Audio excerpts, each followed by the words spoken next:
due to the COVID-19 apocalypse. The seminar that we were going to do at the office at 5:30 tonight is now going to be at 4 o'clock on that channel. So we're going to do Facebook Live. It's also going to be recorded, so it'll be on my feed. And then also it's going to be on my YouTube channel, if you dare go look at my goofy YouTube channel. What is it, Adam Rutledge or something? YouTube, Adam Rutledge. Seminar 4 o'clock. And in light of what is happening with people being scared about going outside, especially sellers, right? Having strangers come look in their houses. All of our listings, we are working on getting them done through what's called Matterport. That's Matterport. It's really cool. So it is a 3D camera that will allow you to virtually walk through a house. You can look up and see the ceiling. You can look down and see the floor. And you can turn around. So we're not going to stop selling houses. We're just going to pivot and allow people to do virtual walkthroughs. So all of our listings will have the link up to make sure that buyers that want to see these houses can still see them without going inside of them. And then if they still really like it, we can obviously get the showing scheduled. Just wash your hands and, I don't know, wear a mask or something. And then also, this is a great opportunity for buyers right now. So here's the reality. So buyer demand is here, right? We've got all these people ready, willing, and able to buy houses. And a lot of that is due to the housing inventory being extremely low, as well as interest rates. So interest rates are still super low. They fell again. All the lenders are probably going to shoot me, but I saw refi stuff with online lenders at like 3.25%. I don't know if that's accurate. And then the other thing is housing inventory.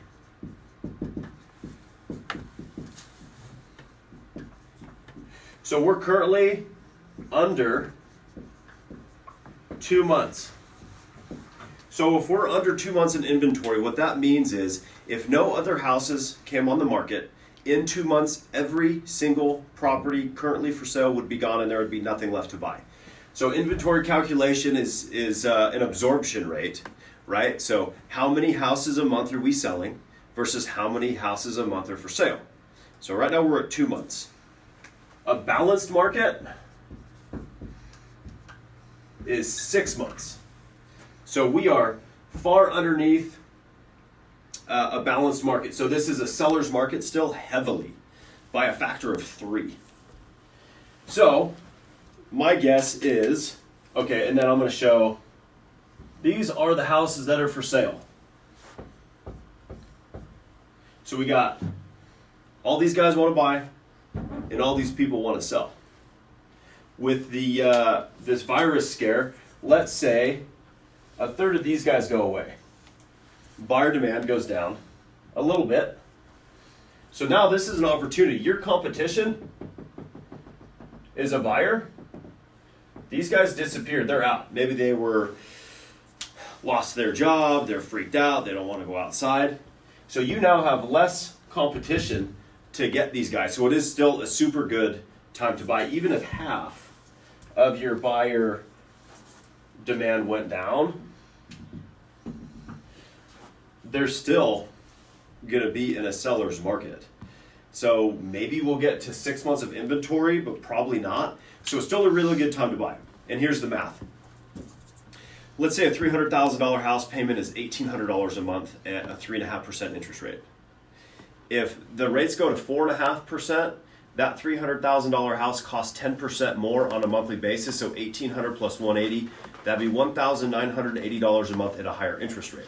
So unless you think that real estate values are going to drop more than 10%, it's still a great time to buy.